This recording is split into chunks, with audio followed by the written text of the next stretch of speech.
Good evening, everybody. Good evening, sir.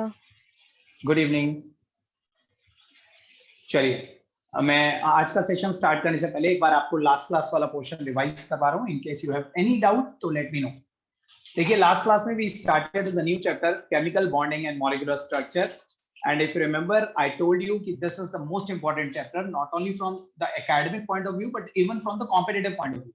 आपके academics में भी क्लास 11th के फाइनल एग्जाम्स में एज वेल एज जितने भी कॉम्पिटिटिव एग्जाम्स हैं उनमें सबसे ज्यादा वेटेज एक तो इस चैप्टर की आती है chemical bonding and molecular structure और एक फर्स्ट बुक का लास्ट चैप्टर है chapter number 7 equilibrium. Even that is very important. और इसके अलावा सेकंड बुक में ऑर्गेनिक आएगी वो तो बहुत ही इंपॉर्टेंट है वो भी हम पढ़ेंगे लेकिन chemical bonding and molecular structure is a very very important topic. मैंने आपको थोड़ा सा इंट्रोडक्शन दिया था कि what are we actually supposed to study within this chapter. As the name suggests, chemical bonding. Firstly, we should understand what is the meaning of a chemical bond. Chemical bond क्या होता है? दूसरा, we should know कि what's the cause behind the chemical bonding कि कोई भी element periodic table का chemical bonding में क्यों participate करता है? Why does not why isn't so कि जितने भी element है वो noble gases की तरह isolated क्यों नहीं रहते? Noble gases भी तो isolated रहती हैं. They generally do not take part in chemical bonding. तो बाकी सारे element chemical bonding में क्यों participate करते हैं? ठीक है, तो cause behind the chemical bonding में हमें स्टडी करना है। बिसाइड दिस हम ये भी देखेंगे कि कितने अलग अलग तरह के केमिकल बॉन्ड्स होते हैं and how those bonds are formed, वो बनते कैसे हैं, क्या क्या स्टेप्स उनके फॉर्मेशन में इन्वॉल्व होते हैं। And once a molecule is developed, जब किसी भी तरह का एक बॉन्ड बनता है और एक मॉलिक्यूल तैयार हो जाता है तो उस मॉलिक्यूल की शेप, ज्योमेट्री एंड हाइब्रिडाइजेशन क्या होती है वो भी हमें पढ़ना होगा। ठीक है, सो ग्रेजुअली बहुत ही डिटेल्ड टॉपिक है लेकिन स्टेप बाय स्टेप आपको सारा कुछ समझ में आ जाएगा। लास्ट क्लास में वी कवर्ड टू टॉपिक्स। एक तो हम लोगों ने केमिकल बॉन्ड की डेफिनेशन समझ ली थी और मैंने आपको cause behind the chemical bonding explain कर दिया था। केमिकल बॉन्ड की कोई एक प्रिस्क्राइब्ड बुकिश डेफिनेशन नहीं होती है। केमिकल बॉन्ड आप अपनी लैंग्वेज में जो भी आपको लगता है आप उसे कन्वे कर सकते हो। The meaning should be same, language कुछ भी हो सकती है। मैंने आपको बताया था chemical bond is a force of attraction which is responsible to bind various atoms or ions together in a molecule. एक मॉलिक्यूल में वेरियस एटम्स को या वेरियस आयंस को बाइंड करके रखने वाली जो फोर्स होती है ना, उस फोर्स ऑफ अट्रैक्शन को ही केमिकल बॉन्ड। ठीक है, अलग अलग केसेस में वो फोर्स अलग अलग होती है। जैसे आयनिक बॉन्ड में उस फोर्स को आप नाम देते हो इलेक्ट्रोस्टैटिक फोर्स ऑफ अट्रैक्शन। एक पॉजिटिव और एक नेगेटिव के बीच की जो फोर्स होती है उसे बोलते हैं इलेक्ट्रोस्टैटिक। तो ऐसी अलग अलग बॉन्ड्स में उस फोर्स को हम अलग अलग नाम देंगे लेकिन ये तो फैक्ट है कि वो फोर्स कोई बाइंडिंग फोर्स होगी, कोई अट्रैक्टिव फोर्स होगी जो वेरियस एटम्स को, वेरियस आयंस को एक साथ बाइंड करके। ठीक है, उसके बाद हमें ये फाइंड आउट करना था कि कोई भी एलिमेंट केमिकल बॉन्डिंग में क्यों पार्टिसिपेट करता है और इसके हमारे पास आज की डेट में दो रीजंस होते हैं। The very first reason behind chemical bonding was given by Lewis in terms of octet rule. Lewis ने हमें octet rule दिया। He studied the stability of noble gases, noble gases को एनालाइज करा और उसने देखा कि noble gases रिएक्ट नहीं करती। उसने एनालाइज करा कि noble gases क्यों नहीं रिएक्ट करती, तो उसने पता लगाया कि noble gases के पास ऑलरेडी 8 इलेक्ट्रॉन्स होते हैं, उनके पास वैलेंस शेल में ऑक्टेट कंप्लीट होता है। सो noble gases की इनर्टनेस को देखते हुए लुइस ने बाकी सारे एलिमेंट्स के लिए ये कंक्लूड करा कि इसका मतलब बाकी सारे एलिमेंट भी नोबल गैस जैसा बनना चाहिए। Every element tends to attain a stable octet. हर एलिमेंट चाहता है कि उसकी वैलेंस शेल में 8 इलेक्ट्रॉन अटेन हो जाए, वो भी नोबल गैस जैसा बन जाए। और कोई भी एलिमेंट तब तक ही रिएक्ट करेगा जब तक वो नोबल गैस जैसा नहीं बन जाता। Once it attain noble gas configuration, वो भी फर्दर रिएक्ट करना बंद कर देगा। तो the very first reason behind the chemical bonding was given by Lewis in terms of octet rule, जो सिंपली ये कहता है कि कोई भी एलिमेंट केमिकल बॉन्डिंग में 8 इलेक्ट्रॉन अटेन करने के लिए पार्टिसिपेट करता है, अपनी वैलेंस शेल में 8 इलेक्ट्रॉन अटेन करना चाहिए।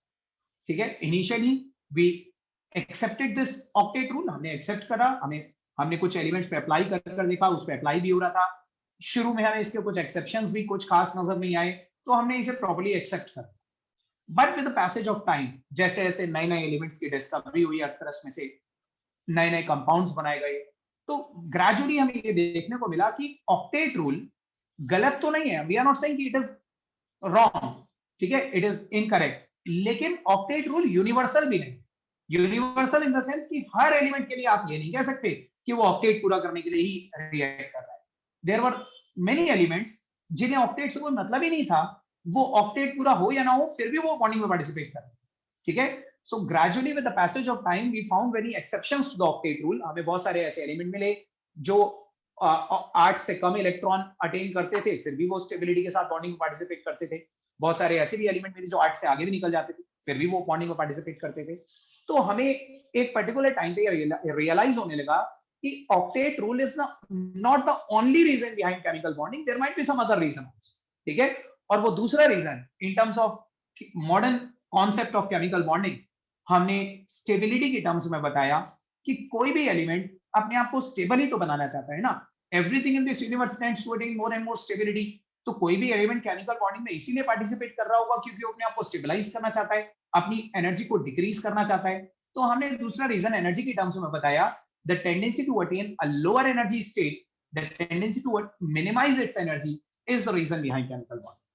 अब ये लोअर एनर्जी स्टेट कुछ एलिमेंट में ऑक्टेट पूरा करने से आती है, कुछ एलिमेंट में ऑक्टेट से नहीं आती, किसी दूसरे तरीके से आती है। अब वो दूसरे तरीके क्या होते हैं वो भी हम पढ़ेंगे, ठीक है। लेकिन एक ओवरऑल रीजन अगर हमसे पूछा जाए ना कि what is the final ultimate reason behind chemical bonding, so as per the modern day concept of chemical bonding हम ये बोलते हैं the main reason behind chemical bonding is the tendency to attain a lower energy to stabilize itself.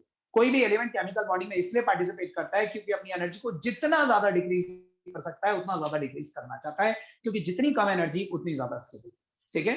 सो यहां तक तो मैंने आपको बता दिया था, these were the two cause behind the chemical bonding. उसके बाद जैसा कि मैंने लुईस के ऑक्टेट रूल की बात करी कि with the passage of time हमें लुईस के ऑक्टेट रूल के कुछ एक्सेप्शंस भी देखने को मिले, तो मैंने तीसरा टॉपिक आपको स्टार्ट करवाया था, exceptions to the octet rule. 4 exceptions total हम ऑक्टेट रूल में करेंगे। मेरे ख्याल से पहला एक्सेप्शन हम लोगों ने डिस्कस भी कर लिया था। The very first exception was regarding 2 elements, lithium and hydrogen. पूरे पीरियोडिक टेबल में आज के डेट में 118 एलिमेंट्स हैं।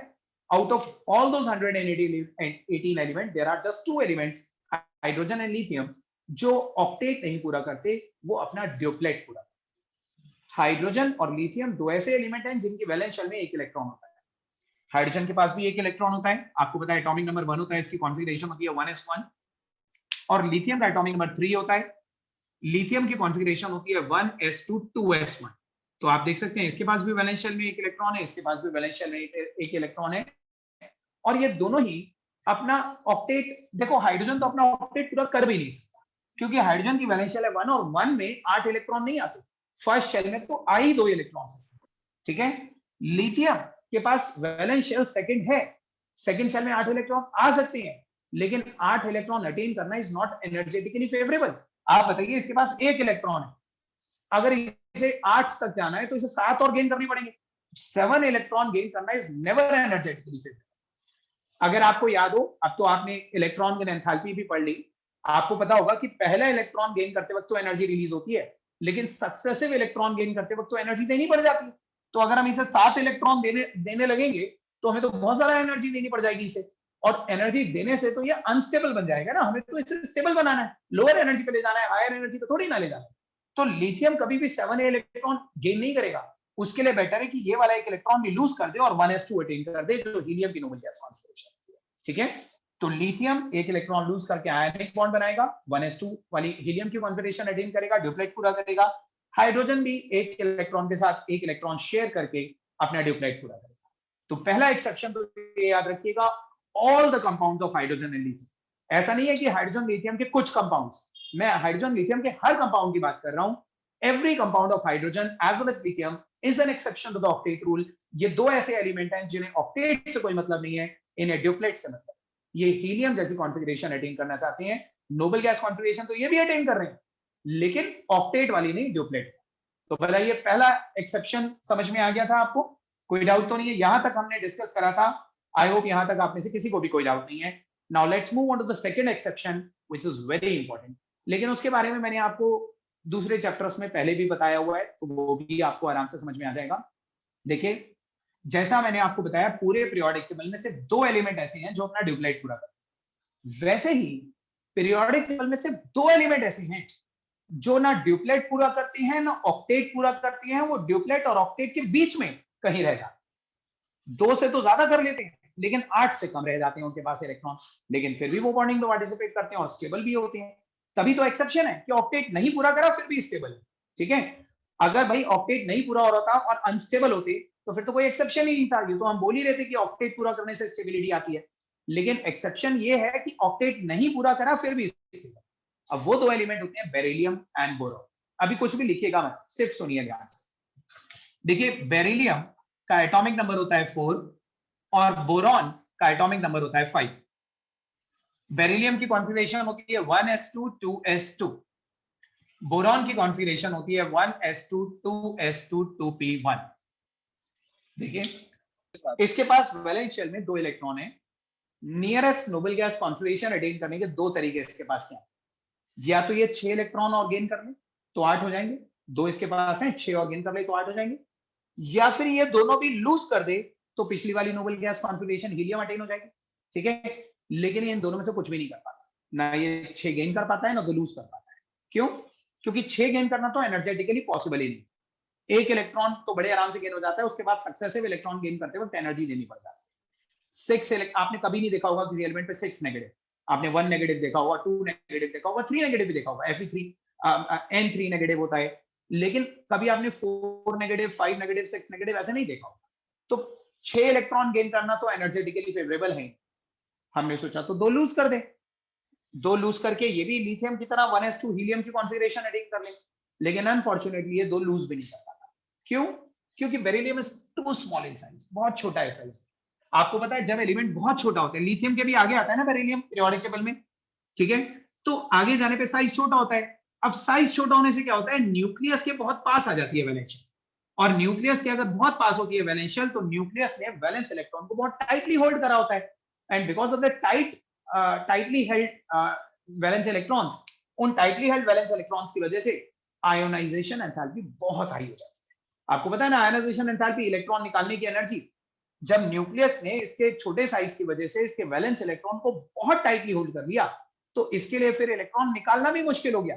अगर आप इस इलेक्ट्रॉन को निकालना चाहोगे तो आपको बहुत ज्यादा एनर्जी देनी पड़ जाएगी, और ज्यादा एनर्जी देने से तो ये अनस्टेबल बन जाएगा। सही है। तो बेरिलियम एक ऐसा एलिमेंट है जो ना 6 इलेक्ट्रॉन गेन करके अपना ऑक्टेट पूरा कर सकता है, ना 2 इलेक्ट्रॉन लूज करके अपना ड्यूप्लेट पूरा कर सकता है। तो आप खुद सोचिए, अगर किसी एलिमेंट के पास ना गेन करने का ऑप्शन है ना लूज करने का ऑप्शन है तो फिर ऑप्शन बचा क्या? क्या ऑप्शन बचा? शेयर करने का, ठीक है। अब शेयरिंग तो म्यूचुअल होती है। म्यूचुअल मतलब जितने अपने पास है उतने ही तो दूसरे के शेयर होंगे। तो देखिए बेरिलियम के पास 2 वैलेंस इलेक्ट्रॉन, ये स्ट्रक्चर ना आप बनाएंगे भी, लेकिन पहले देखिए बेरिलियम के पास 2 वैलेंस इलेक्ट्रॉन है और 2 के साथ वो 2 ही शेयर कर सकता है। मान लीजिए एक क्लोरीन के साथ उसने यहां शेयर कर लिया, एक क्लोरीन के साथ यहां शेयर कर लिया, BeCl2 बना लिया। This is BeCl2। तो BeCl2 में आप खुद देखो बेरिलियम के आसपास टोटल कितने इलेक्ट्रॉन हो गए? 4, जो ड्यूप्लेट और ऑक्टेट के बीच में ना ऑक्टेट तक पहुंच पाया ना ड्यूप्लेट पे रह पाया, ये सिर्फ 4 इलेक्ट्रॉन अटेन करता है, ठीक है। तो बेरिलियम के हर कंपाउंड में, ये तो मैंने एक एग्जांपल दिया है BeCl2, बेरिलियम के और भी जितने भी कंपाउंड्स आप देखोगे बेरिलियम के हर कंपाउंड्स में बेरिलियम इलेक्ट्रॉन डेफिशिएंट कंपाउंड्स बनाता है। ऐसे कंपाउंड्स को बोलते हैं इलेक्ट्रॉन डेफिशिएंट, जिनके पास 8 से कम इलेक्ट्रॉन रह जाते हैं वैलेंस शेल में। डेफिशिएंट मतलब लेस देन 8 के रेस्पेक्ट में हम डेफिशिएंट कंसीडर करते हैं, ठीक है। लेकिन देखिए जिस क्लोरीन के साथ इसने शेयरिंग करी है ना, उस क्लोरीन ने अपना ऑक्टेट पूरा करा है। आपको पता होगा हैलोजन के पास वैलेंस 7 इलेक्ट्रॉन होते हैं, तो 6 तो ये रहे और एक उसने अंदर शेयर कर लिया, ठीक है। इसी तरह से इस हैलोजन के पास भी वैलेंस 7 इलेक्ट्रॉन थे। तो दोनों क्लोरीन तो अपना अपना ऑक्टेट पूरा कर रहे हैं, आप देख सकते हैं इस क्लोरीन का भी ऑक्टेट पूरा है, इस क्लोरीन का भी ऑक्टेट पूरा है, लेकिन बेरिलियम अपना ऑक्टेट पूरा नहीं करता। तो एक तो बेरिलियम का केस याद रखिएगा, एक बार फिर से सुन लो इन केस अगर किसी को डाउट है तो। बेरिलियम के पास 2 वैलेंस इलेक्ट्रॉन होते हैं। हमें लगा कि या तो ये 6 गेन कर ले तो 8 हो जाएंगे, या फिर ये वाले दोनों भी लूज कर दे तो पीछे के हीलियम की कॉन्फ़िगरेशन रह जाएगी। 6 गेन करना एनर्जेटिकली फेवरेबल नहीं था, इस केस में 2 लूज करना भी एनर्जेटिकली फेवरेबल नहीं था क्योंकि इसका साइज बहुत छोटा है, तो आयनाइजेशन एनर्जी हाई होती है। तो ये 2 के साथ 2 शेयर करके इलेक्ट्रॉन डेफिशिएंट कंपाउंड बनाता है विद 4 वैलेंस इलेक्ट्रॉन्स। सही है। अब बोरॉन के केस में देखिए, याद रखिएगा लिथियम के आगे बेरिलियम, बेरिलियम के आगे बोरॉन आता है, तो बोरॉन तो और भी छोटा हो गया साइज में। तो बोरॉन के भी छोटे साइज की वजह से ये भी ना ये 5 इलेक्ट्रॉन गेन तो कर ही नहीं सकता, 5 इलेक्ट्रॉन गेन करना एनर्जेटिकली फेवरेबल नहीं है। हम सोच रहे थे कि ये वाले तीनों लूज करके हीलियम जैसा बन जाएगा, लेकिन यहाँ पे भी सेम प्रॉब्लम, छोटा साइज होने की वजह से आयनाइजेशन एंथैल्पी बहुत आई है, तो ये 3 इलेक्ट्रॉन लूज भी नहीं कर सकता, ना ये 5 गेन कर सकता है, ना 3 लूज कर सकता है, तो क्या करेगा? 3 के साथ 3 शेयर करेगा। देखो बेरिलियम के पास 3 वैलेंस, सॉरी बोरॉन के पास 3 वैलेंस इलेक्ट्रॉन है, और ज्यादा से ज्यादा वो एक क्लोरीन के साथ ये, एक क्लोरीन के साथ ये और एक क्लोरीन के साथ ये शेयर करके अपने आसपास 6 इलेक्ट्रॉन अटेन कर सकते हैं, 6 इलेक्ट्रॉन्स। ठीक है, बेरिलियम के पास तो 4 ही थे, बोरॉन के पास 6 हो गए, लेकिन ऑक्टेट तो ये भी नहीं पहुंचा, तो इसे भी हम इलेक्ट्रॉन डेफिशिएंट बोलेंगे। तो beryllium and boron are the two elements of the periodic table which neither are able to complete their duplet not they are able to complete their octet, they remain somewhere between octane and duplet. ऐसे compounds को हम electron deficient compounds बोलते हैं। ठीक है, BCl3 and BeCl2 are electron deficient compounds. हाँ जी, duplet के तो सारे हाइड्रोजन का कोई सा भी कंपाउंड ले लो, HCl is an example of duplet. HCl में हाइड्रोजन है अपना एक इलेक्ट्रॉन क्लोरीन के एक इलेक्ट्रॉन के साथ शेयर करा हुआ है, तो देखिए हाइड्रोजन के पास 2 हो गए, तो this is an example of duplet. लेकिन क्लोरीन ने अपना ऑक्टेट पूरा कर रखा है, क्लोरीन के पास टोटल 8 है, यहाँ पे भी अगर मैं क्लोरीन के साथ और बना दूं तो क्लोरीन का ऑक्टेट पूरा हो जाएगा। ठीक है, तो एक्सेप्शन सिर्फ सेंट्रल एलिमेंट के लिए है, सराउंडिंग एलिमेंट के लिए नहीं। सराउंडिंग एलिमेंट तो अपना ऑक्टेट पूरा कर पा रहा है, लेकिन जो सेंट्रल एलिमेंट है वो अपना ऑक्टेट नहीं पूरा कर पा रहा है। सही है, तो सब लोग बताइए कि आपको दूसरा एक्सेप्शन समझ में आया बेरिलियम एंड बोरॉन वाला? Yes sir. Yes sir. ठीक है, तो लिखिए सेकंड पॉइंट, लिखिए एक्सेप्शन में सेकंड पॉइंट लिखिए, all compounds of beryllium and boron, all compounds of beryllium and boron, all compounds of beryllium and boron are exceptions to the octet rule, are exceptions to the octet rule since these two elements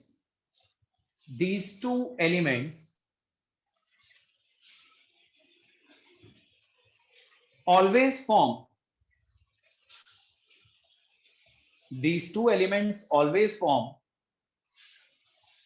electron deficient compounds,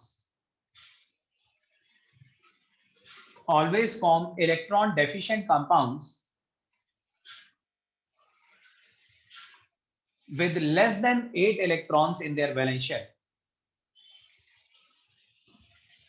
with less than 8 electrons in their valence shell.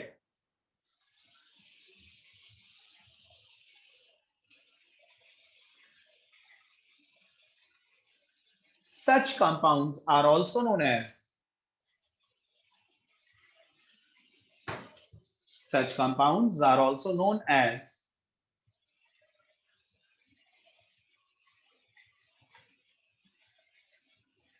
अब देखिए known as के आगे board पे 2 words लिख रहा हूं, आप बताइएगा आपने ये नाम सुने हैं कि नहीं? Hyper and hypo. सुनिए कभी ये प्रीफिक्सेस किसी चीज के आगे लगी हुई, जैसे हाइपरटेंशन। ठीक है, तो हाइपर कब लगाते हैं? जब कोई चीज एक्सेस हो जाती है, ज्यादा हो जाती है, और हाइपो तब लगाते हैं जब कोई चीज कम रह जाती है, डेफिशिएंट रह जाती है। तो ये याद रखिएगा, बेरिलियम और बोरॉन के कंपाउंड्स को हाइपोवेलेंट कंपाउंड्स कहा जाता है। हाइपोवेलेंट यानी कि वैलेंस में 8 से कम इलेक्ट्रॉन रह जाने वाले कंपाउंड, हाइपोवेलेंट कंपाउंड्स। ठीक है, तो such compounds are also called hypovalent compounds. Hypovalent compounds, जितने भी इलेक्ट्रॉन डेफिशिएंट कंपाउंड होते हैं ना, जिनका ऑक्टेट नहीं पूरा होता, 8 से कम रह जाते हैं, उन्हें हाइपोवेलेंट बोलते हैं।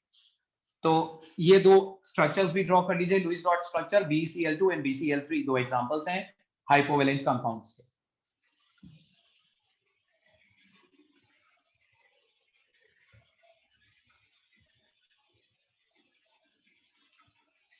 नंबर ऑफ इलेक्ट्रॉन जरूर याद रखिएगा, बेरिलियम के पास टोटल 4 इलेक्ट्रॉन अटेन हो पाते हैं अपनी वैलेंस शेल में, और बोरॉन के बाद टोटल 6 इलेक्ट्रॉन अटेन हो जाते हैं शेयरिंग के बाद अपनी वैलेंस शेल, लेकिन 8 तक दोनों नहीं पहुंच पाए।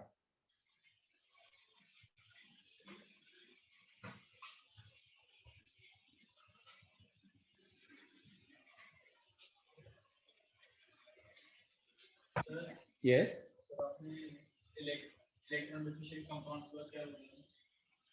Electron deficient compounds which are also known as hypovalent compound, ये बोला होगा ना, electron deficient compounds which are also known as hypovalent compounds.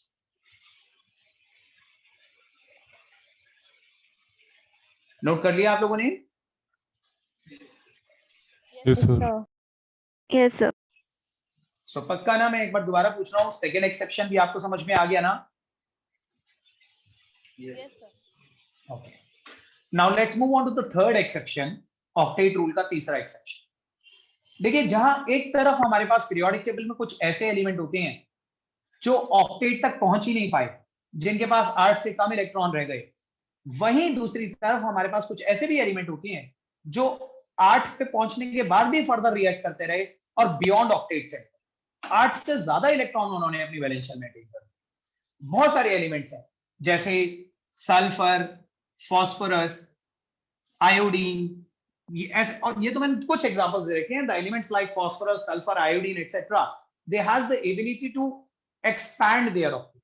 ठीक है, एक्सपैंड ऑक्टेट का मतलब है ऑक्टेट से आगे निकल जाना, 8 से ज्यादा इलेक्ट्रॉन अटेन कर लेना। देखो मैं आपको बताता हूं कुछ एग्जांपल्स, अभी कुछ ड्रॉ भी मत करिएगा, कुछ लिखिएगा, मैं सब आपको एक्सप्लेन करूंगा।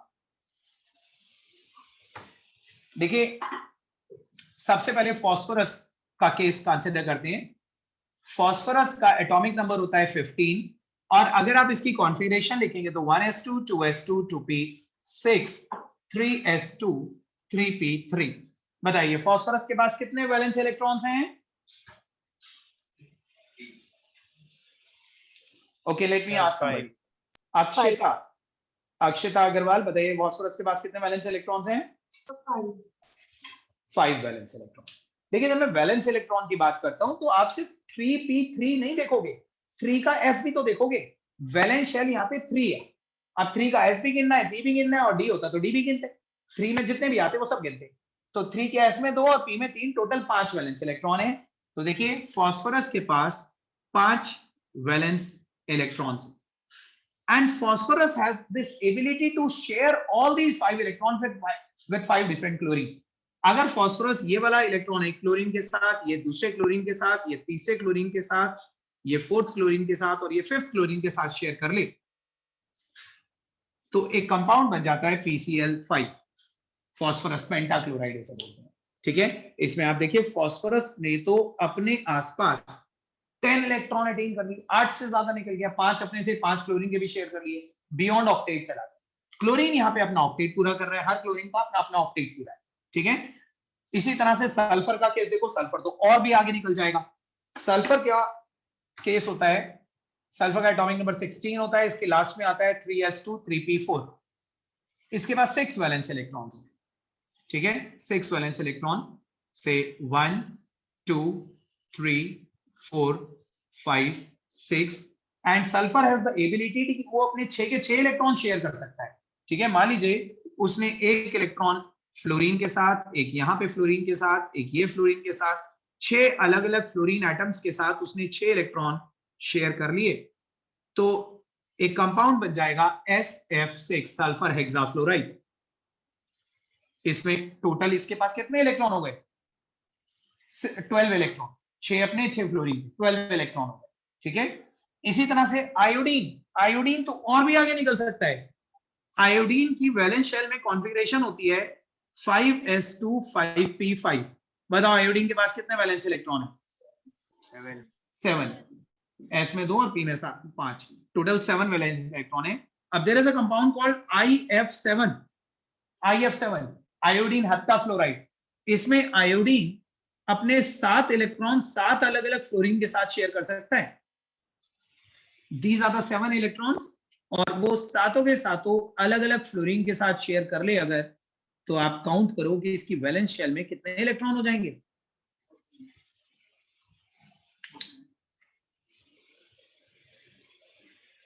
फोर्टीन इलेक्ट्रॉन्स हो गए। तो ऐसा नहीं, देखिए ये सारे कंपाउंड्स भी स्टेबल है, इन्होंने भी स्टेबिलिटी अटेन करी है, लेकिन इनकी स्टेबिलिटी ऑक्टेट डिपेंडेंट नहीं। ऐसा नहीं है कि ऑक्टेट पूरा करने से इन्हें मतलब था, इन्होंने किसी और तरीके से स्टेबिलिटी अटेन करी होगी। So that's why these are the exceptions to the octet rule. ऐसे कंपाउंड्स जहां पे सेंट्रल एलिमेंट, आपको पता है ना सेंट्रल एलिमेंट उसे बोलते हैं जो बीच में बैठा होता है, जहां पे सेंट्रल एलिमेंट के पास 8 से ज्यादा इलेक्ट्रॉन हो जाते हैं, ऐसे कंपाउंड्स को हम हाइपरवैलेंट कंपाउंड्स कहते हैं, हाइपरवैलेंट कंपाउंड्स। और हर हाइपरवैलेंट कंपाउंड में, ध्यान से सुनना ये टर्म, हर हाइपरवैलेंट कंपाउंड में central element has an expanded octet. Central element का एक्सपैंडेड ऑक्टेट है, सराउंडिंग एलिमेंट का एक्सपैंडेड ऑक्टेट नहीं है। सराउंडिंग एलिमेंट ने तो 8 ही अटेन करे हुए हैं, लेकिन इसने 8 से ज्यादा अटेन कर लिए, तो एक्सपैंडेड ऑक्टेट सेंट्रल एलिमेंट का है हर हाइपरवैलेंट कंपाउंड। समझ रहे हैं आप? समझे या नहीं समझे? कंफ्यूज हो रहे हो? क्लियर है। क्लियर है? ओके, तो लिखिए पहले इसके बारे में, फिर ये 3 एग्जांपल्स भी ड्रॉ करेंगे, बट लिखिए पहले। बैलेंस सेल में कितने इलेक्ट्रॉन ये ये डिसाइड करेंगे वो कितने इलेक्ट्रॉन ले सकता है। हाँ जी, बैलेंस सेल में कितने इलेक्ट्रॉन्स हैं ये डिसाइड करते हैं कि वो कितने इलेक्ट्रॉन ले सकता है। अलग अलग एलिमेंट्स के लिए होता है। ये 3 एलिमेंट ऐसे हैं जितने इनके पास वैलेंस है ना, उतने ही और शेयर कर, लेकिन हर एलिमेंट ऐसा नहीं करता। ठीक है, so these are the exceptions. तो अभी वो बताओगे कि वो कितने मतलब किस हिसाब से करते हैं, कितने वो लेगा। हम ये सब पढ़ेंगे कि ये क्यों बने, कैसे बने, हम सब इनके बारे में पढ़ेंगे। अभी तो मैं एक्सेप्शंस बता रहा हूं कि PCl5 बन गया, लेकिन क्यों बन गया, इसने ऑक्टेट से आगे क्यों चला गया, ये ऑक्टेट पे ही क्यों नहीं रुक गया, वो सब भी हम पढ़ेंगे। ठीक है, चैप्टर के अंदर सब कुछ आएगा। तो लिखिए इस थर्ड एक्सेप्शन के बारे में, the elements like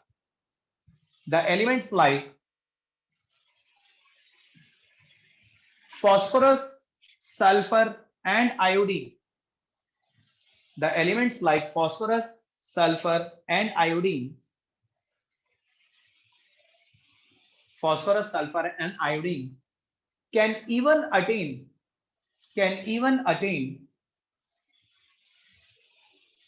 more than 8 electrons in their valence shell, more than 8 electrons in their valence shell to form the hypervalent compounds,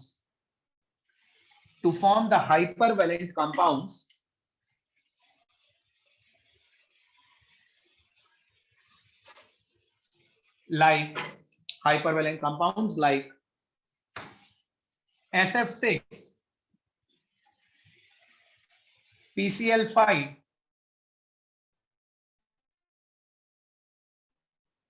and IF7. SF6, PCl5 and IF7.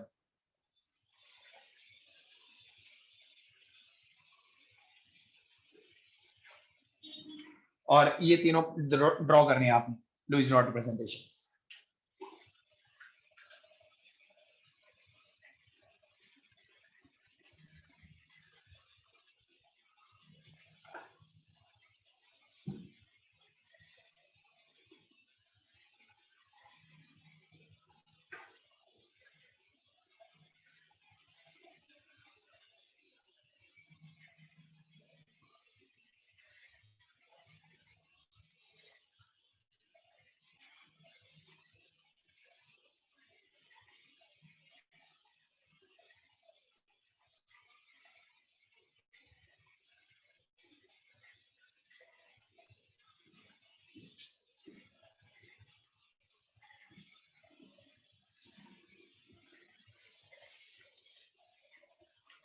Draw करके मुझे बता दीजिएगा आप लोग।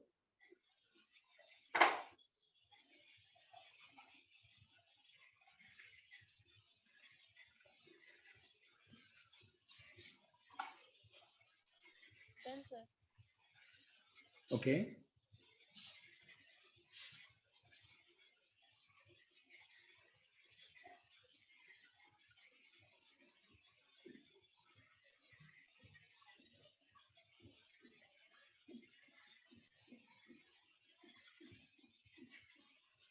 so everybody has done this? Yes sir. ठीक है, एक statement और मेंशन करिए इसी पॉइंट में, नेक्स्ट लाइन में लिखिए, in all hypervalent compounds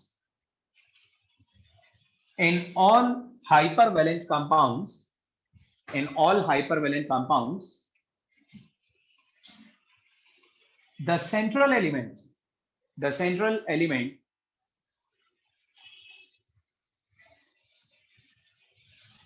always have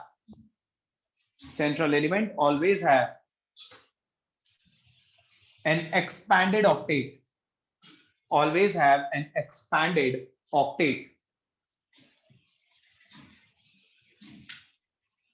expanded octet यानी कि अगर किसी एलिमेंट के पास ये एबिलिटी है कि वो अपनी वैलेंस शेल में 8 से ज्यादा इलेक्ट्रॉन अटेन कर लेता है, तो हम बोलते हैं कि वो एलिमेंट एक्सपैंडेड ऑक्टेट अटेन कर रहा है। PCl5 में एक्सपैंडेड ऑक्टेट क्लोरीन का नहीं है, फास्फोरस का है, सही है। इसी तरह से IF7 में किसका एक्सपैंडेड ऑक्टेट है? आयोडीन का। और SF6 में सल्फर का एक्सपैंडेड ऑक्टेट। ये पूरा कंपाउंड हाइपरवैलेंट है और हर हाइपरवैलेंट कंपाउंड में सेंट्रल एलिमेंट का एक्सपैंडेड ऑक्टेट, ठीक है। तो देखिए आप रिकॉल करिए पहले 3 एक्सेप्शंस मैंने आपको क्या क्या बताया। पहला एक्सेप्शन तो मैंने हाइड्रोजन और लिथियम का बताया, जो जिन्हें ऑक्टेट से कोई मतलब ही नहीं है, वो ऑक्टेट तक पहुंच भी नहीं सकते, वो सिर्फ ड्यूप्लेट पूरा करते। फिर दूसरा एक्सेप्शन मैंने आपको बेरिलियम बोरॉन का बताया, जो ना ड्यूप्लेट पे रुकते हैं ना ऑक्टेट पे, वो ऑक्टेट और ड्यूप्लेट के बीच में कहीं रह जाती हैं, इलेक्ट्रॉन डेफिशिएंट हाइपोवैलेंट कंपाउंड्स बनाते हैं। और तीसरा एक्सेप्शन मैंने फास्फोरस, सल्फर और आयोडीन जैसे एलिमेंट्स का बताया, जो 8 इलेक्ट्रॉन पे पहुंचने के बाद भी रुके नहीं, वो 8 से भी आगे रिएक्ट करते हैं, ठीक है। They have the ability to attain even more than 8 electrons in their valence shell. They have the ability to expand their octet and form hypervalent compounds. अब फोर्थ एक्सेप्शन एक ऐसा एक्सेप्शन है जो ऑक्टेट रूल का basis ही shatter कर देता है, खत्म कर देता है बेसिकली। आप लोग बताइए, अगर आप लोगों ने मेरी बात ध्यान से सुनी थी लास्ट क्लास में, तो लुईस ने हमें जो ऑक्टेट रूल दिया था, क्या सोच के दिया था, किस बेसिस पे दिया था? उसने कैसे कह दिया कि 8 इलेक्ट्रॉन अटेन करना पर्पस होता है किसी भी एलिमेंट? बताइए कैसे दिया था, किस बेसिस पे दिया था?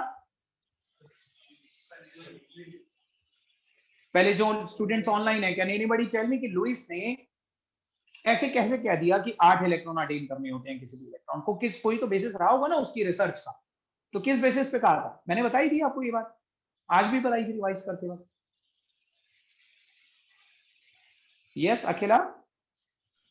सर उन्होंने कहा था कि नोबल गैसेस स्टेबल होते हैं और वो रिएक्ट नहीं करते, तो इसीलिए सारे एलिमेंट्स वही स्टेबिलिटी अटेन करने के लिए। एग्जैक्टली लुईस ने अपना ऑक्टेट रूल नोबल गैसेस की स्टेबिलिटी को देखकर दिया।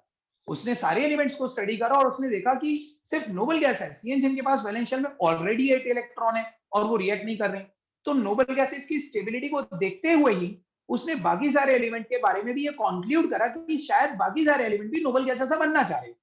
नोबल गैस के पास 8 इलेक्ट्रॉन है और वो इनर्ट है, वो रिएक्ट नहीं करती, तो बाकी सारे एलिमेंट को भी उनसे ही कंपेयर करते हुए कहा गया कि बाकी सारे एलिमेंट भी तब तक ही रिएक्ट करेंगे जब तक वो नोबल गैस जैसी कॉन्फ़िगरेशन नहीं अटेन कर लेते।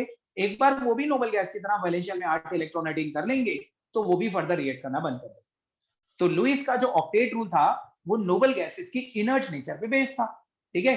लेकिन जिस वक्त लुईस का ऑक्टेट रूल आया था उस दिन तक तो हमारे पास नोबल गैस का कोई भी कंपाउंड नहीं था, बट आज की डेट में even noble gases are known to take part in chemical bond.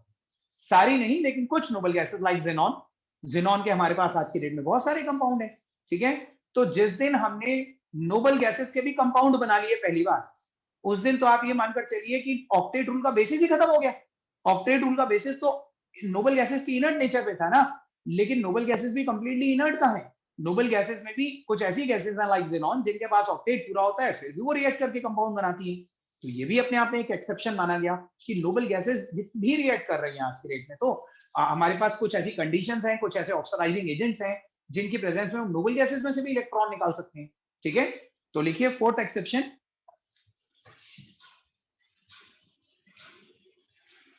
the octet rule given by Lewis, the octet rule given by Lewis,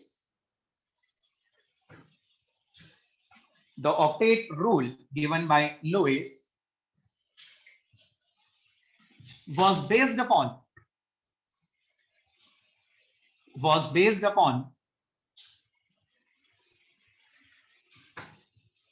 the inert nature of noble gases. was based upon the inert nature of noble gases. However,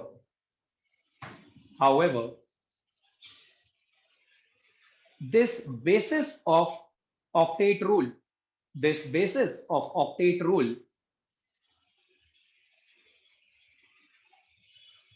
itself became irrelevant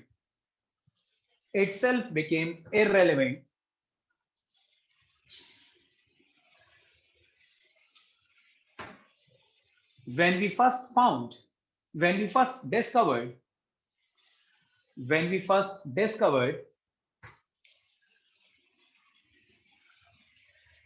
that even noble gases like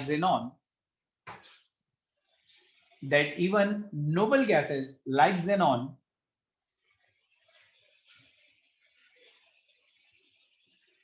can take part in chemical bonding.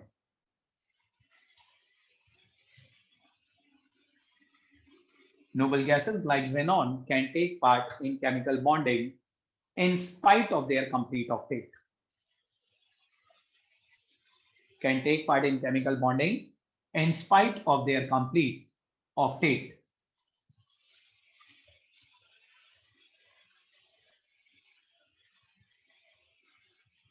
In spite of their complete octet. बताइए, सब लोगों ने लिखा और समझ में भी आए ये चारों exceptions to the octet rule. This is an important topic. सुनने में बड़ा सिंपल सा टॉपिक लगता है, लेकिन ये पूछा जाता है एग्जाम में कि what are the exceptions to the octet rule.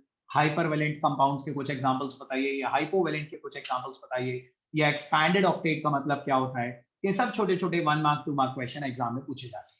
So once more please tell me कि आप सब लोगों को समझ में आ गया कि नहीं. once again. Yes, sir. Yes, sir. ठीक है. सर जो पॉइंट थर्ड है इसमें हमने जो एग्जांपल दिए सल्फर एडिन फास्फोरस शेयर कर रहे हैं वो कर रहे हैं शेयर, ये सब कोवेलेंट कंपाउंड्स के एग्जांपल्स. ठीक है. अब देखिए, ये तो था हमारा चैप्टर का थोड़ा सा इंट्रोडक्टरी टॉपिक कि केमिकल बॉन्ड क्या होता है, केमिकल बॉन्डिंग में पार्टिसिपेट करने के रीजन क्या होते हैं और exception of the octet.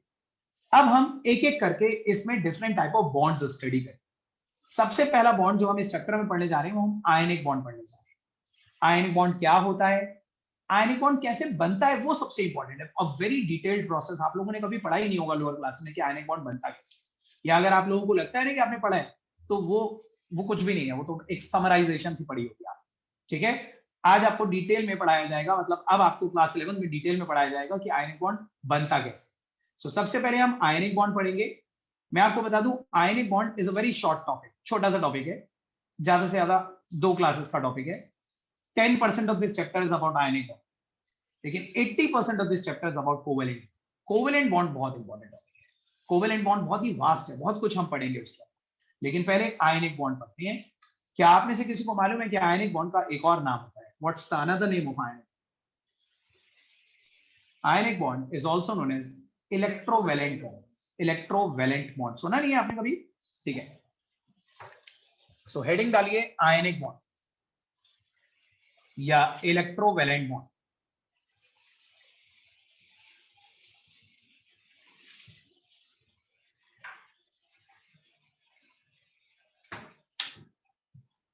So first of all, let us start with the definition of ionic bond. Hand raise करिए, कौन कौन बता सकता है what is an ionic bond?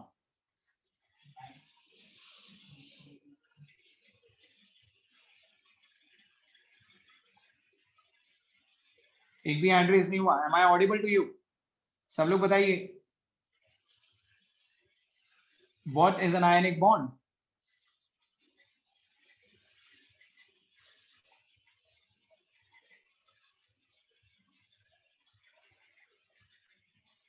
बस 2 स्टूडेंट्स. आप बताइए किसको मालूम है? दीपांशु बताओ. Sir those element are constituted to bonding in the transfer of electron into bonded ionic bond. उन एलिमेंट को कहते हैं. ये पढ़ा था. और कोई बताइए. तेजल बताइए. So the bond formed by donation or gain of electrons is called ionic bond, mostly formed between metals and non-metals. देखिए, मैं सब लोग जो भी डेफिनेशन बताएंगे ना मुझे, आप ध्यान दीजिएगा, आप मुझे ये ना बताएं कि आयनिक बॉन्ड बनता कैसे। मैं ये नहीं पूछ रहा कि आयनिक बॉन्ड बनता कैसे, मैं ये पूछ रहा हूँ आयनिक बॉन्ड होता क्या है। तो श्रेया आप बताइए। श्रेया अभी हैंड रेज था, आपने डाउन कर लिया, बताइए। Sir, actually, same answer. Okay Sonam.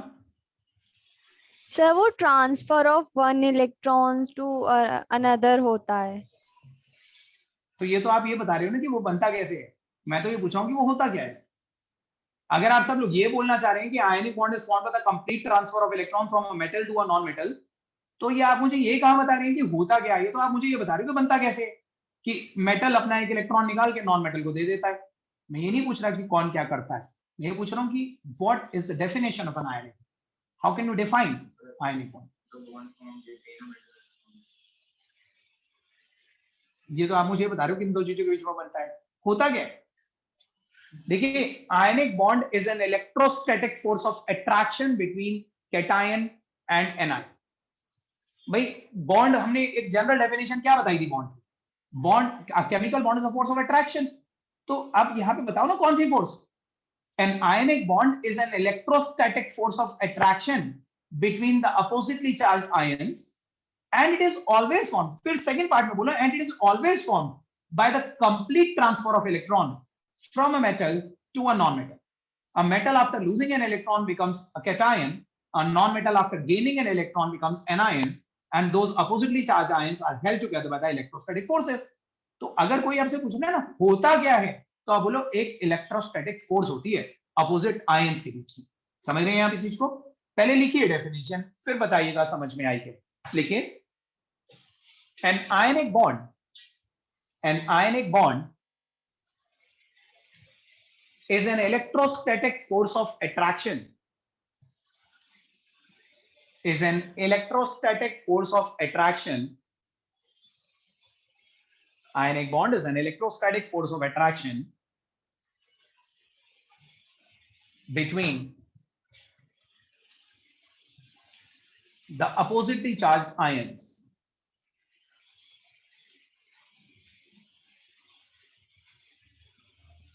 Between the oppositely charged ions. Further लिखिए, it is always formed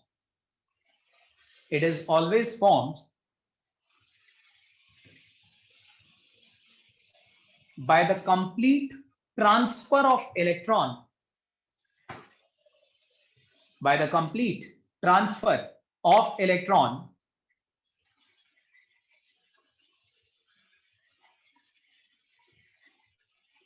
from a metal to a non-metal. Complete transfer of electron from a metal to a non-metal.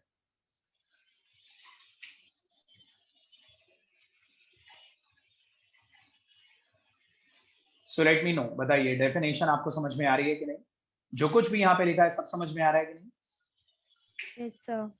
ये तो आपको मालूम ही होगा कि ionic bond हमेशा metal और non metal के बीच में ही बनता है, मेटल मेटल के साथ तो नहीं बना सकता, या नॉन मेटल के साथ तो नहीं बना सकता। एक मेटल होना चाहिए, एक नॉन मेटल होना चाहिए। मेटल से इलेक्ट्रोपॉजिटिव होते हैं, they have a tendency to lose electron. Non metal electronegative होते हैं, they have a tendency to gain electron. तो मेटल अपना इलेक्ट्रॉन लूज करके नॉन मेटल को दे देता है, और जब वो अपोजिट चार्जेस डेवलप कर लेते हैं तो वो आपस में इलेक्ट्रोस्टैटिकली पैक्ड हो जाते हैं। सही है। So an ionic bond is simply an electrostatic force of attraction which binds the oppositely charged ions together in a molecule. अब ये याद रखिएगा, आप लोगों ने ये टर्म सुनी है ना वैलेंसी, मैंने आपको पढ़ाई थी, याद है कि नहीं वैलेंसी। Yes sir. Yes. ये वैलेंसी दो टाइप की होती है, ये कुछ भी नोट मत करना, सिर्फ सुनिए मेरी। Valency is of two types, एक होती है कोवैलेंसी, एक होती है इलेक्ट्रोवैलेंसी। Does anybody remember कि वैलेंसी की डेफिनेशन मैंने क्या, वैलेंसी क्या होती है बताइए।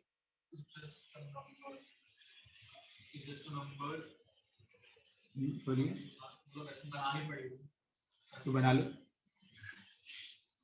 बताइए प्रिया। Yes, sir. So it is the number of electrons which are either gained or shared by the element in chemical. हाँ, मैंने आपको बताया था valency is the number of electrons which are either lost, gained or shared by an element during chemical bond. कोई भी element जब chemical bonding participate करता है तो उसके पास तीन ही तो तरीके होते हैं. There are just three ways to take part in chemical bonding. या तो कोई एलिमेंट इलेक्ट्रॉन लूज करेगा, या गेन करेगा, या शेयर करेगा. और जितने भी नंबर ऑफ इलेक्ट्रॉन वो लूज, गेन या शेयर कर रहा है, उस नंबर ऑफ इलेक्ट्रॉन को ही वैलेंसी है. लेकिन जब मैं आपको वैलेंसी दो टाइप्स की बता रहा हूं, कोवैलेंसी और इलेक्ट्रोवैलेंसी, तो covalency is a term specifically used for covalent bonds and electrovalency is a term specifically used for ionic bonds. तो जब हम कोवैलेंसी की डेफिनेशन लिखेंगे तो हम क्या बोलेंगे? It is the number of electrons shared by an element, used for sharing. लेकिन इलेक्ट्रोवैलेंसी की डेफिनेशन में हम शेयरिंग वर्ड हटा देंगे. हम बोलेंगे electrovalency is the number of electrons which are either lost और gained by an element during chemical bond. ये जब सिर्फ एक जनरल डेफिनेशन पूछी जाएगी ना वैलेंसी, तो हम लॉस, गेन और शेयर तीनों वर्ड यूज करेंगे. This is a general definition. इसमें तो हम ये बोलेंगे जब जितने भी नंबर ऑफ इलेक्ट्रॉन लूज होते हैं, गेन होते हैं, शेयर होते हैं. लेकिन जब इसे डिफाइन करेंगे तो हम बोलेंगे it is just the number of electrons which are used for sharing. और इसे डिफाइन करेंगे तो हम बोलेंगे it is the number of electrons which are either lost और गेन. यहाँ पे शेयर वर्ड यूज नहीं करेंगे, क्योंकि इलेक्ट्रोवैलेंसी सिर्फ इलेक्ट्रोवैलेंट बॉन्ड्स के लिए होती है, आयनिक बॉन्ड्स के लिए होती है. वहां पे शेयरिंग तो होती नहीं है, वहां पे सिर्फ लॉस से गेन होता है. ठीक है, तो एक इसी के नीचे एक हेडिंग डालिए, इलेक्ट्रोवैलेंसी. इलेक्ट्रोवैलेंसी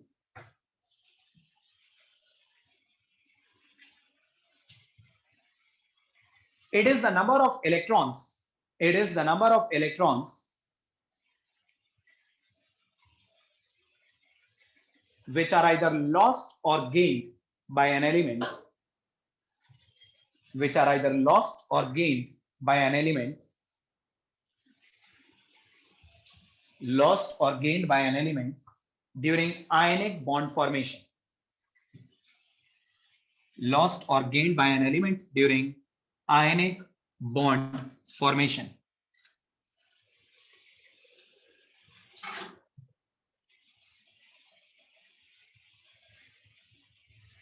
क्लियर है? Yes sir. अब एक छोटा सा एग्जांपल जो आपको लिखना नहीं है, बस मैं ओरली आपको एक कॉन्सेप्ट क्लियर करने के लिए पूछ रहा हूं. देखिए, एक आयनिक कंपाउंड कंसीडर करते हैं NaCl. Can anybody tell me कि NaCl में Na की इलेक्ट्रोवैलेंसी क्या है? NaCl में Na की इलेक्ट्रोवैलेंसी क्या है? पॉजिटिव 1. Who is it? किसने बोला? दोबारा बोलिए. Yes sir, positive 1. आकांक्षा ने बोला +1. बताइए क्या आकांक्षा ने सही बोला? सब लोग बताइए. No sir. Akanksha, valency is just a number without any sign. अगर आप +1 बोल रहे हो तो आप उसे ऑक्सीडेशन स्टेट बताएं. ऑक्सीडेशन स्टेट नहीं पूछ रहा.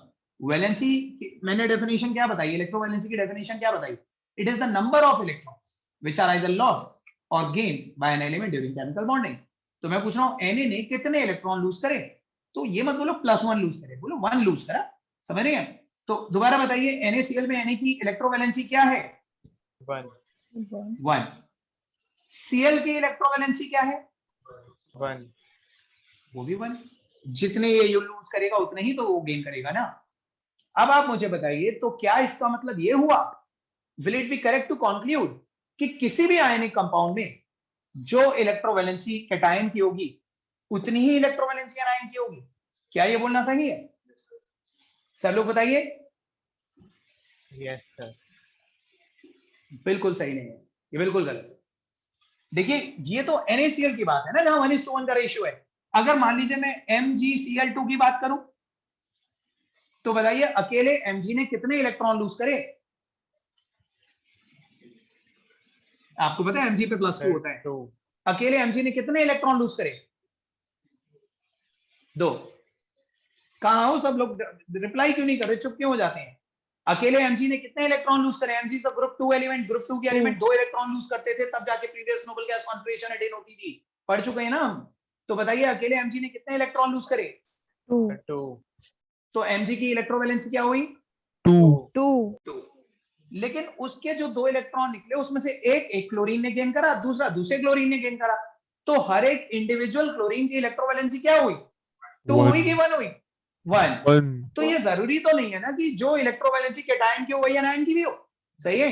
अब AlCl3 ले लो. AlCl3 यहाँ पे अकेले एल्युमिनियम की इलेक्ट्रोवैलेंसी 3 है, लेकिन क्लोरीन की तो 111 है, तीनों क्लोरीन 1 है, समझ रहे हो? तो ये जरूरी नहीं है कि जो इलेक्ट्रोवैलेंसी कैटायन की हो वही एनायन की हो, वो 1:1 के रेशियो में तो सही है, लेकिन अगर ये 1:2 का रेशियो है, 1:3 का रेशियो है, एक ही मॉलिक्यूल में कैटायन की कोवैलेंसी कुछ और भी हो सकती है, सॉरी इलेक्ट्रोवैलेंसी, कैटायन की इलेक्ट्रोवैलेंसी कुछ और भी हो सकती है, एनायन की इलेक्ट्रोवैलेंसी कुछ और भी हो सकती है। सो इलेक्ट्रोवैलेंसी का मतलब सबको समझ में आ गया? Yes, Yes, sir. sir. ठीक है, अब आते हैं सबसे इंपॉर्टेंट टॉपिक पे, which is a competitive topic. NCERT में नहीं मिलेगा आपको ये, एनसीईआरटी में मिलेगा लेकिन किसी दूसरे चैप्टर में, थर्मोडायनेमिक्स वगैरह में भी पढ़ोगे आप इसे, ठीक है? लेकिन ये बहुत इंपॉर्टेंट कॉम्पिटिटिव टॉपिक है। हम ये पढ़ेंगे कि आयनिक बॉन्ड बनता कैसे है। एक हेडिंग डालिए, formation of an ionic bond. बहुत ही इंटरेस्टिंग टॉपिक लगेगा आपको ये, formation of an ionic bond. Formation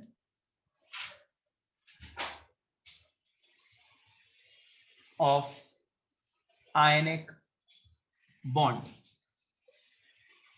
formation of ionic bond के आगे कॉलन लगा के एक थ्योरी का नाम लिखो, बॉन हेबर्स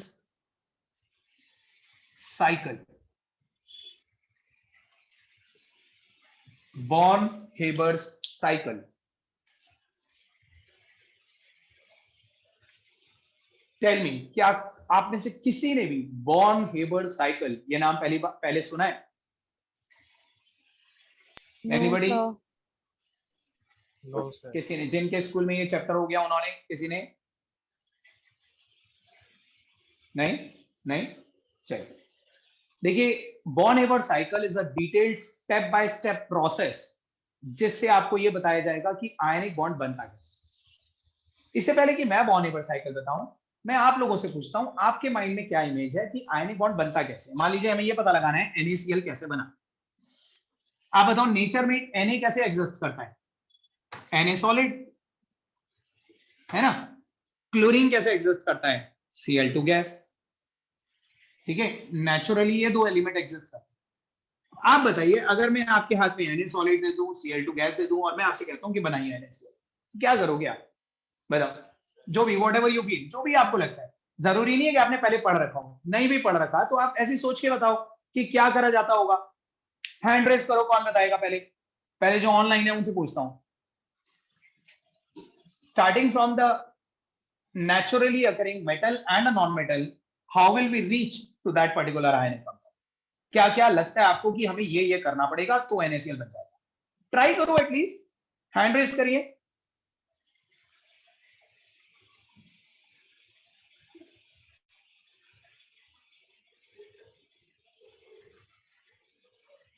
मैं वेट कर रहा हूं, कुछ हैंड रेस हो जाए, बताइए।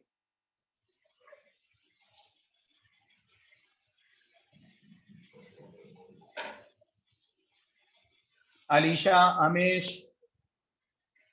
अनुरिमा, अपेक्षा, ट्राई तो कर सकते हैं ना? अखिला,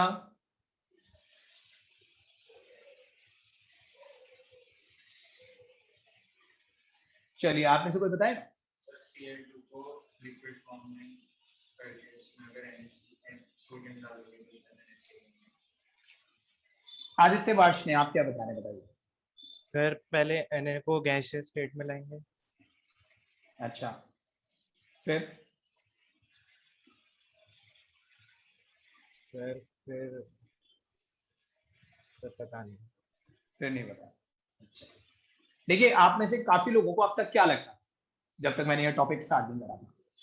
आपको ये लगता था कि मेटल होता है, एक नॉन मेटल होता है, मेटल में से इलेक्ट्रॉन निकालेंगे वो प्लस बन जाएगा, नॉन मेटल को इलेक्ट्रॉन दे देंगे वो माइनस बन जाएगा, बस जुड़ जाएंगे दोनों, बन गया आयनिक बॉन्ड। यही लगता होगा ना? इतना सिंपल नहीं होता। सिर्फ ऐसा नहीं होता कि एक इलेक्ट्रॉन निकाला, एक दे दिया, बन गया आयनिक बॉन्ड। बहुत कुछ और करना पड़ता है। देखिए, सबसे पहले क्या आप ये मानते हो कि NaCl बनाने के लिए हमें Na पॉजिटिव बनाना पड़ेगा? बताइए, हाँ या ना तो बोलते जाइए कम से कम। Yes, sir. ठीक है, अब Na पॉजिटिव बनाने के लिए हमें क्या करना चाहिए? सबसे पहले what is the first step? क्या करें हम? बताओ प्रिया, आप ही बताओ, क्या करें हमें Na पॉजिटिव बनाना है?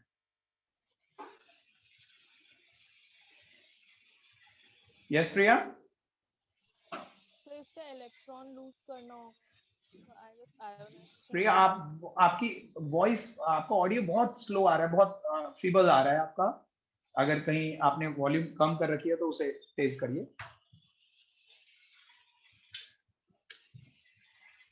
देखो, सबसे पहले हमें Na को Na+ बनाना होता है, लेकिन आपको पता है Na+ बनाने के लिए हमें आयनाइजेशन एंथैल्पी देनी पड़ेगी। बट आयनाइजेशन एंथैल्पी की डेफिनेशन भी ध्यान दीजिए। आयनाइजेशन एंथैल्पी हमने पढ़ी थी, it is the energy required to remove an electron from the valence shell of an isolated gaseous atom. Gaseous atom, ये gaseous तो नहीं है, ये तो solid है। तो इसका मतलब अभी तो आप इसमें से इलेक्ट्रॉन नहीं निकाल सकते। पहले अगर आप इसे इलेक्ट्रॉन निकालना भी चाहते हो तो पहले आपको उसके गैसियस फॉर्म में लाना पड़ेगा, और गैसियस फॉर्म में लाने के लिए हमें सबसे पहला स्टेप Na सॉलिड से Na गैस में कन्वर्ट करने के लिए एंथैल्पी ऑफ सब्लिमेशन देनी पड़ेगी। डेल्टा H मतलब एंथैल्पी, SUB मतलब सब्लिमेशन, सबलाइन करना बोलते हैं ना, सॉलिड को गैस में कन्वर्ट करना। तो सबसे पहला स्टेप होगा कि जो भी मेटल होता है, most of the metal with the exception of mercury, all the metals with the exception of mercury are solid. Mercury के अलावा सारे मेटल सॉलिड ही तो होते हैं। तो किसी भी मेटल का आयनिक बॉन्ड बनाते वक्त आपको सब्लिमेशन एंथैल्पी तो देनी ही पड़ती होगी। तो सबसे पहला स्टेप है कि you have to provide the enthalpy of sublimation.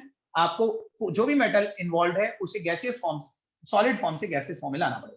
This is step 1। मैं यहां पे लिख देता हूं स्टेप 1 ये होता है। देखते हैं टोटल कितने स्टेप में वहां पर पहुंचेंगे। ठीक है, अब जब एक बार Na गैस बन गया, once the metal is obtained in the gaseous form, अब हम इसे आयोनाइजेशन एंथैल्पी देंगे। बोलिए, एनर्जी देखिए, एंथैल्पी देखिए। देखिए, कुछ सॉलिड ऐसे होते हैं जो पहले सॉलिड से लिक्विड जाएंगे, फिर लिक्विड से गैस जाएंगे। तो हम सॉलिड से लिक्विड जाने की एनर्जी प्लस लिक्विड से गैस जाने की एनर्जी ऐड कर देंगे, उसे सब्लिमेशन की एनर्जी मानेंगे। और कुछ ऐसे भी होते हैं जो लिक्विड बनते ही नहीं है, वो सीधे गैस बन जाते हैं, उनकी तो हमें सीधे ही एनर्जी पता चल जाएगी। हमें बेसिकली सॉलिड से गैस में कन्वर्ट करना है, जो भी वहां तक पहुंचने की एनर्जी लगेगी वही एंथैल्पी ऑफ सब्लिमेशन है। सही है। तो सबसे पहले हमने enthalpy of sublimation the, Na gas बना लिया।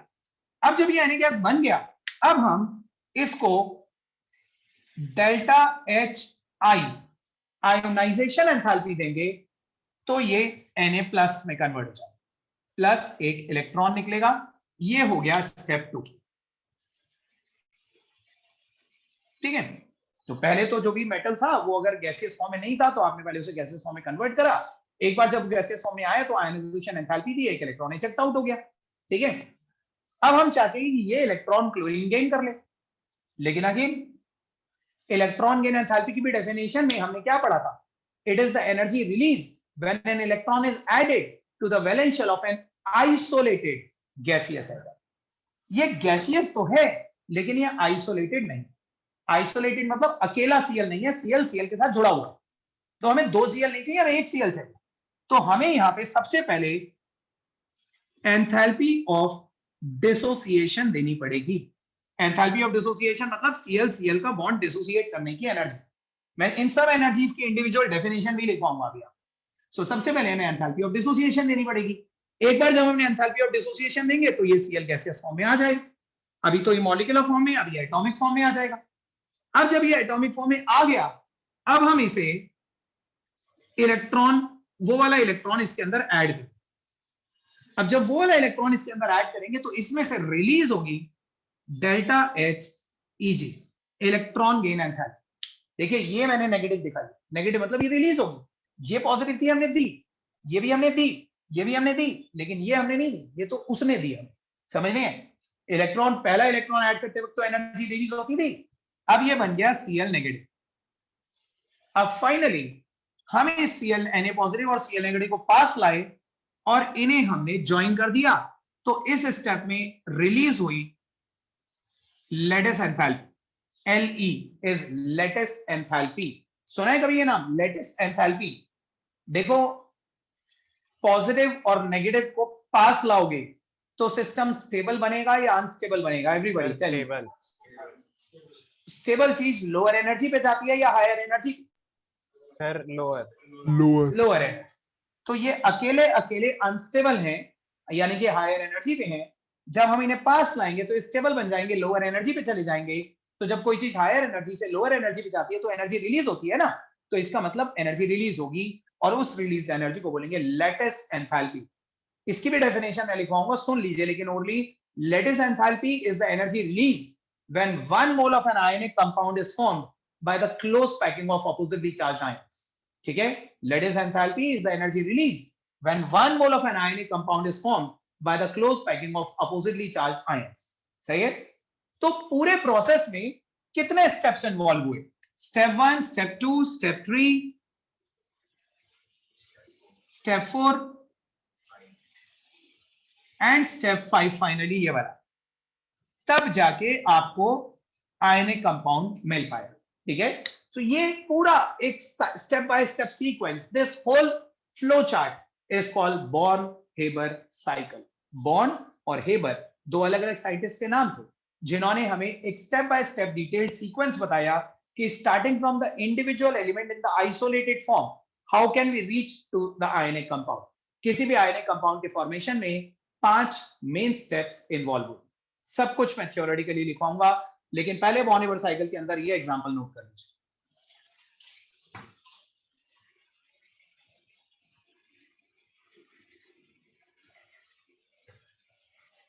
किसी को भी कोई डाउट है, कोई चीज नहीं समझ में आई है अच्छी तरह, तो वो पूछ सकता है, बट नोट कर लीजिए लेकिन।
ये भी रिलीज हो रही है ना, हर रिलीज एनर्जी नेगेटिव होती है,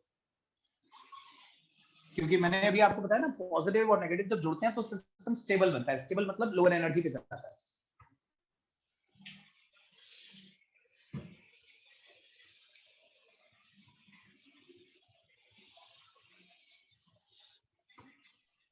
Done, sir.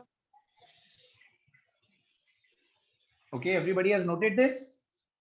Yes, sir. Yes, sir. अब देखिए ये एक बहुत डिटेल्ड कनेक्टिंग टॉपिक है, इसे मैं अभी नहीं स्टार्ट करवा रहा, मैं एक डेफिनेशन लिखवाऊंगा, इतने में टाइम हो जाएगा, फिर बाकी रह जाएगा। तो हम इस टॉपिक को नेक्स्ट क्लास में कंटिन्यू करेंगे, आज आप लोग इतना ही कर लीजिए। Okay, good evening everybody. Good evening, sir. Thank you, sir.